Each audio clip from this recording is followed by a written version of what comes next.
సంగారెడ్డి జిల్లా న్యాల్కల్లో జరిగే ఉర్సు జాతర చాలా ప్రత్యేకమైనది. సాధారణంగా ఎక్కడైనా జాతరల్లో ఆట బొమ్మలు, స్వీట్లు, మిక్చర్లు కనిపిస్తాయి. కానీ న్యాల్కల్ జాతరలో మాత్రం రైతుల జీవనంతో ముడిపడిన సంప్రదాయాలు ప్రధాన ఆకర్షణగా నిలుస్తాయి. ముఖ్యంగా ఎడ్ల అంగడి, కవ్వాలితో పాటు కుస్తీ పోటీలు ఈ జాతరకు ప్రత్యేక గుర్తింపునిస్తున్నాయి.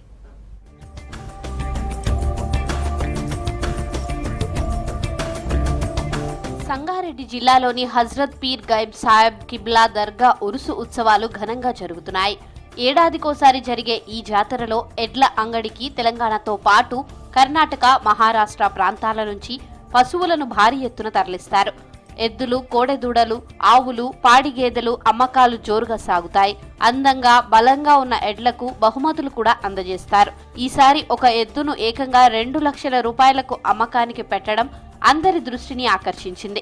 రైతులకు ఇది ఒక పండుగ లాంటిది కాగా పశువులను చూసేందుకు ప్రజలు భారీగా తరలివస్తున్నారు. రైతులకు కావలసిన సామగ్రిని ఈ జాతరలో అమ్మడం మరో ప్రత్యేకత. ఈ జాతరలో మరో విశేషం జిలేబీ మొక్కులు. భక్తులు ఇక్కడ మొక్కుకొని కోరుకున్నది నెరవేరితే జిలేబీలు పంచుతారు. హజరత్ పీర్ గైబ్ సాహెబ్ యొక్క జాతర చాలా ఘనంగా నిర్వహిస్తున్నాము. నేను దర్గా ముతువల్లి. ప్రత్యేకంగా ఎడ్ల సంత భారీ ఎత్తున జరుపుకుంటాం ఇక్కడ దర్గా దగ్గర. మన తెలంగాణ కాకుండా ఆంధ్ర, కర్ణాటక, మహారాష్ట్ర నుంచి కూడా చాలా పెద్ద ఎత్తున సంత జరుగుతుంది.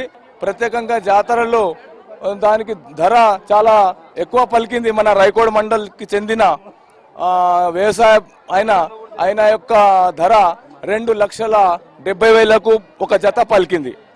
ఖురేషి వారి గంధము ఇక్కడ దర్గా ఆవరణలో ఖవాలి పట్టణము, న్యాల్కల్ మండలంలో నుంచి వివిధ గ్రామాల నుంచి గంధాలు.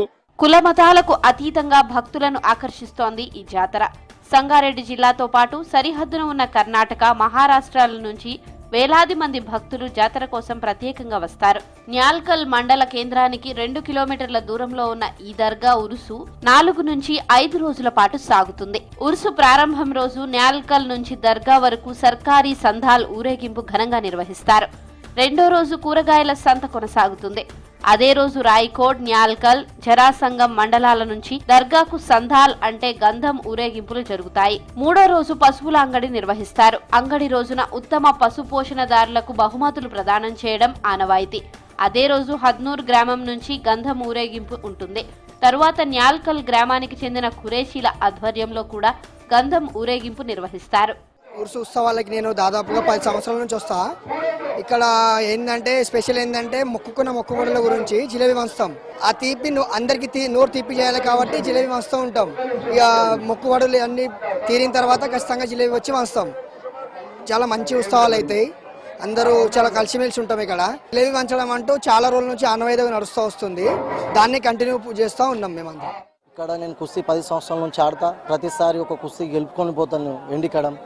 మేము చేసేది వ్యాయామం. మా మాస్టరు మస్కులు 5 గంటలకు లేపి డిప్స్లు దండ్లు కొడతాడు. న్యాల్కల్ మండలంలోనే ఈ తెలంగాణలో న్యాల్కల్ అంటే చాలా మంచి కుస్తీలు జరుగుతాయి. మంచి మంచి పోటీలు మహారాష్ట్ర, కర్ణాటక, మళ్ళీ తెలంగాణ అందరు కంబైండ్ వచ్చి మంచిగా గెలుపుకుంటారు. దర్గా ఆవరణలో జరిగే కవ్వాలి భక్తులను ఆధ్యాత్మిక భావనలో ముంచెత్తుతోంది. ఉరుసు ముగింపు దశలో జరిగే అంతర్రాష్ట్ర కుస్తీ పోటీలు మరో ప్రధాన ఆకర్షణగా నిలుస్తోంది. తెలంగాణ, కర్ణాటక, మహారాష్ట్ర రాష్ట్రాల నుంచి వచ్చిన మల్ల యోధులు తలపడే ఈ పోటీలు ఉత్కంఠభరితంగా సాగుతాయి. వీటిని వీక్షించేందుకు పెద్ద సంఖ్యలో ప్రజలు తరలివస్తారు. ఇలా న్యాల్కల్ జాతర మత సామరస్యానికి, రైతు సంస్కృతికి, గ్రామీణ జీవనానికి ప్రతిబింబంగా నిలుస్తూ ఏటా వేలాది మందిని ఆకర్షిస్తోంది.